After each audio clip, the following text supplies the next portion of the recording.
नमस्कार मेरे भाई, आप सबका स्वागत है आज के 10 क्वेश्चंस में। ठीक है जी, पहला क्वेश्चन आपके पास आ रहा है, बहुत ही ताबड़तोड़। वीडियो को पॉज करना, सोचना, फिर आगे देखना मेरे भाई। If the guidelines is enforced, आपने बोला सर गड़बड़ यही है। बात को धीरे ध्यान से सुनो। ये कंडीशनल कंजंक्शन हुआ, द आर्टिकल हुआ, गाइडलाइंस अपने आप में प्लूरल नाउन हुआ। अगर प्लूरल हुआ तो मेरे भाई क्या आना था? आर आना था। अगर आर इन्फोर्स्ड इसलिए हो पाया क्योंकि ये क्या है? पैसिव वॉइस है। स्ट्रिक्टली अपने आप में क्या हो गया मेरे भाई? एडवर्ब हो गया। कहते हैं एवरी पार्टिसिपेटिंग इंस्टीट्यूशन, अगर हम देखें तो एवरी डेटर्मिनर है, उसके साथ सिंगुलर ही नाउन आएगा। अगर ये भी प्लूरल होता तो ये भी एरर बन सकता था। ठीक है, फिलहाल कोई भी नहीं, इसमें एरर है। दूसरा, ये जो कंडीशन है प्रेजेंट में, इसका इफेक्ट किस में दिखा दिया? फ्यूचर में will be required to update, वो पैसिव वॉइस फॉर्मेट मारा है मेरे भाई। विल बी के बाद थर्ड फॉर्म ऑफ वर्ब देखे, तो कोई नहीं, एरर अपने आप में यहां पर था। सेकंड क्वेश्चन आपकी स्क्रीन पर है, मैं साइड में हूं। वीडियो को ना पॉज करना, फिर इसके बारे में सोचना, फिर आगे देखना है ना। आगे देखो मेरे भाई। कहता है the coordinator carefully explained about the revised. अब ध्यान से सुनना मेरे भाई, अगर आप किसी चीज को एक्सप्लेन करते हैं, हाँ, तो एक्सप्लेन अपने आप में ट्रांजिटिव वर्ब बनेगी।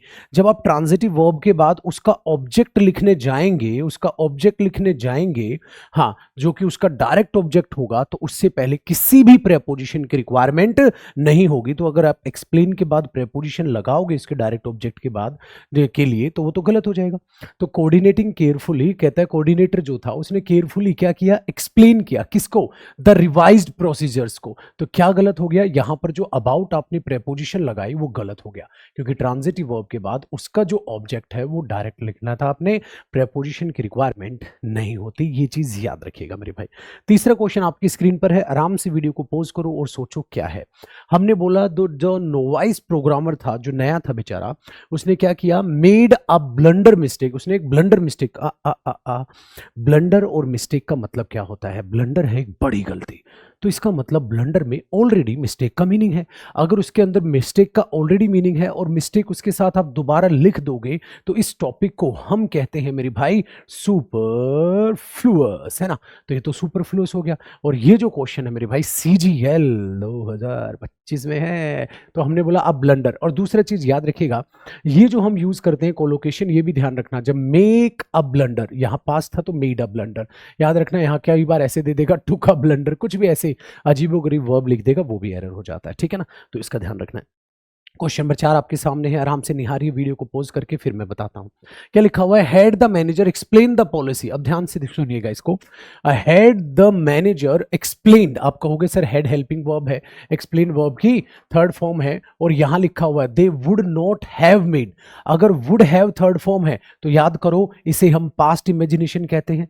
अगर वुड हैव थर्ड फॉर्म है तो इसे हम पास्ट इमेजिनेशन कहते हैं। और इसका कॉम्बिनेशन किसके साथ बना हुआ है?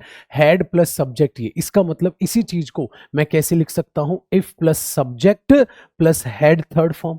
और जब हम इन्वर्जन अप्लाई करते हैं तो इफ की जगह हेड लिख देते हैं, तो ये वही चीज यहां पर की हुई है। तो यहां तो कोई गलती नहीं हुई सर। ठीक है, पॉलिसी को अगर क्लियरली स्टाफ को क्या किया गया होता? एक्सप्लेन किया। देख रहे हो, एक्सप्लेन द पॉलिसी। अगर यहां भी एक्सप्लेन अबाउट द पॉलिसी लिख देता तो एरर हो जाता।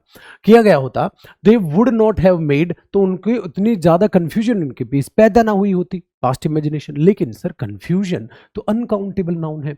अब अनकाउंटेबल नाउन पर आपने एसक्यू लगाया, और अगर अनकाउंटेबल नाउन है तो मेरे भाई यहां पर जो मैनी है फिर वो भी गलत हुआ। फिर वहां तो मच कंफ्यूजन होना चाहिए। ठीक है ना, मैनी कैसे आ जाएगा? तो आप यहां पर मच यूज करेंगे। तो पार्ट नंबर डी में एरर था। और क्या क्या इसमें हो सकता था, मैंने आपको बता दिया। अब मेरे दोस्त, ठीक है, इसमें ही ध्यान रखिएगा, एक एरर ये बन सकता था, ये बन सकता था, और एक ये बन सकता था। क्या पता ऐसे दे दे इफ। ठीक है, या आप सोचो यार इंटेरोगेटिव क्यों नहीं बना, ये इन्वर्जन है। क्वेश्चन नंबर 5 आपकी स्क्रीन पर है, मैं साइड में हूं, आराम से पॉज करके फिर सोचना, फिर मैं बताता हूं। कहता है मैनेजर ने डिस्ट्रीब्यूट कर लिया मैनी इंपॉर्टेंट इंफॉर्मेशन। ठीक है जी, आगे during the morning briefing causing some confusion. अब देखो, इसने अब गलती नहीं की। Some confusion, some countable uncountable दोनों के साथ आता है तो कोई गलती नहीं, लेकिन गलती अब यहां हो गई। मैनेजर ने डिस्ट्रीब्यूट किया था मैनी इंपॉर्टेंट इंफॉर्मेशन। मैंने बोला इंफॉर्मेशन, इंफॉर्मेशन अनकाउंटेबल नाउन है मेरे भाई, तो यहां पर इंफॉर्मेशन होगा। दूसरी बात, मैनी काउंटेबल नाउन के लिए आता है, अनकाउंटेबल के लिए मुझे यहां पर भी क्या करना पड़ेगा? मच करना पड़ेगा। तो एरर कौन से पार्ट में है? बी पार्ट में मेरे भाई हमारा एरर हो गया। सपोज करो इसे अगर एग्जामिनर यहां से ए पार्ट ले लेता मेरे भाई, है ना, तो किस पार्ट में एरर मानते? फिर हम क्या करते कि ये गलती ये भी थी, ये गलती ये भी थी, तो गलती यहीं से स्टार्टिंग हो रही थी, तो मुझे ये भी काटना पड़ेगा, ये भी, तो दोनों पार्ट में तो गलती नहीं, तो फिर मैं इस पार्ट में गलती लेता। बट अभी क्या है, दोनों चेंजेस एक ही पार्ट में है, तो बी पार्ट में मैं गलती लेकर चलूंगा। ठीक है ना भाई, ये चीज याद रखिएगा। दूसरा कहते हैं सर ड्यूरिंग द मॉर्निंग, कईयों के दिमाग में आएगा इन द मॉर्निंग। भाई देखो, ड्यूरिंग हो या इन हो, प्रेपोजिशन है, आप बिल्कुल बोल सकते हो। ठीक है ना, ये चीज याद रखिए। चलिए क्वेश्चन नंबर 6 से पहले हमारे धमाकेदार बैच आपके लिए, वो मेरा प्यारा भाई जो एकदम स्टार्टिंग से लेकर एंड तक पढ़ना चाह रहा है, एक मिनिमम सी कोर्स फी में सिलेक्शन लेना चाह रहा है, तो कंप्लीट फाउंडेशन बैच है मेरे भाई। ये कंप्लीट का कंप्लीट फाउंडेशन बैच है जो बड़े ही जबरदस्त लेवल पे आपके लिए है। धुरंधर यहां पर आपको मिलने वाले हैं सारे वो टीचर्स जिन्होंने भाई साहब इतने सारे सिलेक्शन दिए हैं कि बस आप देखते रह जाओगे, है ना। हर जगह आपको हमारा सिलेक्टेड स्टूडेंट दिखेगा। अब सिलेक्शन की बारी आपकी है। कैरियल ऐप डाउनलोड करके आप हमारा ये ताबड़तोड़ बैच जो है बाय कर सकते हैं। ठीक है, चलिए मेरे दोस्त अब आगे देखते हैं क्वेश्चन नंबर 6। अब मैं साइड में उसको पोज करो और आराम से सोचो इसमें हमारे पास क्या दिक्कत है।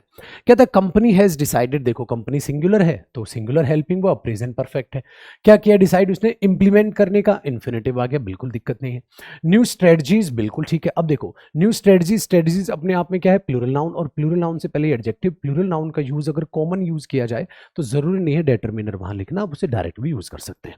ठीक है, इन ऑर्डर टू आपने लगाया, इन ऑर्डर टू क्या करने के लिए, कंपनी ने डिसाइड किया कि वो नई स्ट्रेटजी इंप्लीमेंट करेगी इन ऑर्डर टू बूस्ट, ताकि वो बूस्ट कर सके its sale, its sales. Sale ना पता है क्या होता है मेरे भाई, सिंगुलर नाउन होता है। जो सेल जब आप नाउन की तरह यूज करते हैं ना मेरे भाई, हाँ, तो ये सिंगुलर नाउन होता है। अब कंपनी अपनी सेल या सेल्स बढ़ाएगी, सर सेल्स बढ़ाएगी ना, प्लूरल नाउन करना पड़ेगा। तो इट्स तो ठीक है मेरे भाई, क्यों, क्योंकि कंपनी सिंगुलर है। अगर कंपनी सिंगुलर नाउन है तो उसके लिए इट्स आएगा, लेकिन कंपनी अपने आप में अपनी सेल या सेल्स बढ़ाएगी, सर सेल्स बूस्ट करेगी। तो यहां पर जो एरर था ये इंटरेस्टिंग था। तो सेल का प्लूरल नाउन क्या हुआ, सेल्स हुआ, तो यहां पर हमें सेल्स यूज करना पड़ेगा। ठीक है, बाकी बिल्कुल ठीक है। And improve customer satisfaction. अब सर कस्टमर सेटिस्फैक्शन क्यों नहीं हुआ? ठीक है, देखो अगर कस्टमर सर्विस होता तो एक बात बताओ, कस्टमर की सर्विस बढ़ती है सर्विसेज बढ़ती? बेटा कस्टमर को सर्विस नहीं सर्विसेज मिलती है, तो यहां सर्विसेज होता, लेकिन उसने दिया सेटिस्फैक्शन। सेटिस्फैक्शन अनकाउंटेबल नाउन है, तो मैं सेटिस्फैक्शन तो कर नहीं सकता। ठीक है ना, तो ये सही है। ऐसा होता अगर यहां पर to and improve customer service, customer services आ जाता, फिर कस्टमर को एक सर्विस नहीं ज्यादा सर्विस प्रोवाइड होती है, और अब कंपनी की एक सेल नहीं सर सेल्स होती है ना। Interesting question. तो यहां से दो तरीके से इसे क्वेश्चन क्रिएट किया जा सकता है। क्वेश्चन नंबर 7 है मेरे भाई, मैं साइड में हूं, वीडियो को पॉज करो और फिर सोचो और फिर आगे मेरे साथ इस चीज को देखना।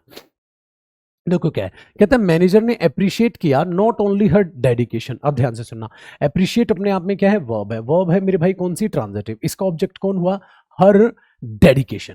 The manager appreciated her dedication. ठीक है, फिर उसने क्या किया, 2 सेकंड के लिए मान लो मैं इसकी जगह एंड लिख दूं, the manager appreciated her dedication and her innovative ideas. बिल्कुल ठीक था। इसका मतलब इसके दो ऑब्जेक्ट कौन से, अप्रिशिएट किया हर डेडिकेशन को और अप्रिशिएट किया हर इनोवेटिव आइडियाज को, दो ऑब्जेक्ट हुए। दोनों ऑब्जेक्ट को जोड़ने के लिए मैं एंड लगा सकता था। भाई ने क्या किया, दोनों ऑब्जेक्ट को जोड़ने के लिए नॉट ओनली बट ऑल्सो लगाया। जब आपने नॉट ओनली बट ऑल्सो लगाया तो इस ऑब्जेक्ट से पहले नॉट ओनली आया, तो इस ऑब्जेक्ट से पहले बट ऑल्सो आना था। आपने क्या किया, एक्स्ट्रा में खामखा प्रेपोजिशन सेट कर दी वहां पर। भाई प्रेपोजिशन आनी नहीं, अभी अभी मैंने आपको बताया था लाडले कि जब ट्रांजिटिव वर्ब है और उसके बाद उसका ऑब्जेक्ट आना होता है तो प्रेपोजिशन थोड़ी ना आएगी। तो the manager appreciated her innovative ideas और साथ साथ क्या किया, हर डेडिकेशन। तो नॉट ओनली बट ऑल्सो जुड़ रहा है, तो ये जो प्रेपोजिशन है ये यहाँ सुपरफ्लूस काम कर रही है, इसकी यहाँ पर रिक्वायरमेंट नहीं है। ठीक है ना, कई बच्चे इसको ऐसे रट लेते हैं, नॉट ओनली बट ऑल्सो के बाद सेम सेम आना था तो फोर गलत है। अरे नहीं भाई, लॉजिक भी तो देख ले। ठीक है ना, ठीक है, लॉजिक भी देख ले कि नॉट ओनली बट ऑल्सो यहाँ दो ऑब्जेक्ट को जोड़ रहा है, और जब ट्रांजिटिव वर्ब के बाद ऑब्जेक्ट आता है प्रेपोजिशन की रिक्वायरमेंट नहीं होती। ठीक है मेरे भाई, चलो क्वेश्चन नंबर 8 है, मैं साइड में हूं, आराम से सोचिए फिर देखिएगा इसमें क्या है। कहता है पोज कर लेना मेरे भाई, है ना, ये नहीं कि सर आप थोड़ा सा टाइम देते हैं वापस आ जाते हैं, आप पोज कर लेना video. He seldom if ever, seldom if ever नहीं होता, सेल्डम इफ सॉरी नेवर नहीं होता, एवर होता है, सेल्डम इफ एवर। और अगर आपको लगाना है सेल्डम और नेवर, ये कंपाउंड होता है एडवर्ब्स का। ठीक है, ये कंपाउंड होता है, कोई भी काम बिल्कुल ही ना के बराबर या कभी भी आपने ना किया हो, इसमें बिल्कुल ही ना के बराबर या कभी वो चीज की हो आपने, इस तरीके से देखते हैं। तो he seldom if ever visits his family even though they live in the same town. ठीक है जी, तो बहुत रेयर या बहुत कम जाता है वो विजिट करने, भले ही वो सेम टाउन में रह रहे हैं। तो ये जो है एडवर्ब का कंपाउंड होता है, तो बिल्कुल सपाट सट एकदम चीज हुआ। नेक्स्ट अब फिर से वीडियो को पॉज करना, फिर इसको आराम से सोचिएगा। कहते हैं neither of the applicants have submitted the required documents to the office yet. अब यहां पर दो चीजें हैं मेरे भाई, नीदर ऑफ, अगर नीदर के बाद ऑफ आया तो नीदर भाई साहब हो गए प्रोनाउन, और नीदर दो में से किसी की भी बात नहीं करता तो ये सिंगुलर माना जाता है। प्रेपोजिशन के बाद नाउन, इसका ऑब्जेक्ट या आर्टिकल, तो ये एक्स्ट्रा इन्फॉर्मेशन हुई। नीदर मेन सब्जेक्ट हुआ तो मेरे भाई सिंगुलर माना जाता है, तो हैव या हैज आना था, हैज सबमिटेड हो गया। आगे देखिए, द रिक्वायर्ड डॉक्यूमेंट्स नाउन हो गया, रिक्वायर्ड एडजेक्टिव हो गया, ये आर्टिकल हो गया। कहाँ नहीं सबमिट किया भाई उसने, अब सबमिट के साथ टू आता है मेरे बच्चे, सबमिट कहानी है टू द ऑफिस येट। अब येट क्या होता है, एडवर्ब होता है, और येट एडवर्ब का मतलब क्या होता है, कोई काम जो अभी तक नहीं हुआ, कोई काम जो अभी तक नहीं हुआ, इसलिए उसे प्रेजेंट परफेक्ट में, ठीक है, प्रेजेंट परफेक्ट में लिया जाता है। अगर यहाँ सबमिट्स होता ना तो वो भी एरर हो जाता, क्योंकि अब तक पास्ट को प्रेजेंट से रिलेट करता है, जिसके लिए हम प्रेजेंट परफेक्ट टेंस का प्रयोग करते हैं, तो ये एक और गलती यहाँ पर हो सकती थी। ठीक है मेरे भाई, अब क्वेश्चन नंबर 10 देखो आपके सामने, फिर से मैं कहूँगा अपने आप में क्या करो, वीडियो को पॉज करो, आराम से इसको सीखो, फिर मैं आपको बताता हूँ। वीडियो को पॉज करना, नॉर्मल मत सोचना, ठीक है ना, इतना काफी है। कहता है the training program of the new coach, कहता है नए कोच का जो ट्रेनिंग प्रोग्राम है, ठीक है भाई, द ट्रेनिंग एडजेक्टिव हो गया, प्रोग्राम नाउन हो गया, the training program of preposition new coach noun adjective article, ठीक है, कोई टेंशन नहीं। वॉज मोर इफेक्टिव देन, बिल्कुल ठीक है भाई, comparison, more effective than, training program of the new coach was more effective than the previous coach, the previous coach, comparison पूरा नहीं है भाई, कंपैरिजन की सेंस हमेशा पूरी होनी चाहिए। मैंने आपको एक एग्जांपल कराता हूं बैच में, the climate of Mumbai is better then Delhi, the climate of Mumbai is better then the climate of Delhi, और दोबारा जो द क्लाइमेट सिंगुलर नाउन आएगा उसकी जगह क्या लगाओगे, दैट, तो माना the climate of Mumbai is better than that of Delhi, वही चीज यहां पर थी। The training program of the new coach, ठीक है, was more effective than, यहां क्या आना था, more effective than the training program of the previous coach, the training program of the previous coach, ऐसे आना था। the training program की जगह आपने प्रोनाउन क्या लगाया, that, फिर ऑफ का क्या रह गया, ऑफ जो था, हाँ बस the previous coach, इसका मतलब यहां पर सिंपल बस that ऑफ आना है, ठीक है जी, यहां पर बस सिंपल that ऑफ आना है। तो कौन से पार्ट में एरर हुआ, ये बी पार्ट में एरर होगा, ठीक है भाई। तो ये था आज का शो, उम्मीद करता हूँ आपको मजा आया होगा। तो ये 10 मिनट में बेहतरीन से 10 क्वेश्चन आपके साथ मिले। अब साझा अगले में आपसे साथ होंगे, तो अगले में रूबरू होंगे, आराम से चीज़ों को रिवाइज करते रहो। मैं फिर यही कहूँगा मेरे भाई, सोशल मीडिया से दूर रहो, रात को सोने से पहले 10 क्वेश्चन देख के सो जाया करो, आपको मजा आएगा। ये सीरीज यूं ही कंटिन्यू चलती रहेगी, ठीक है। चलिए नमस्कार, बाय बाय, टेक केयर, खुश रहें, आबाद रहें, और जो नए बच्चे हों चैनल को सब्सक्राइब करें। जय हिंद मेरे भाई।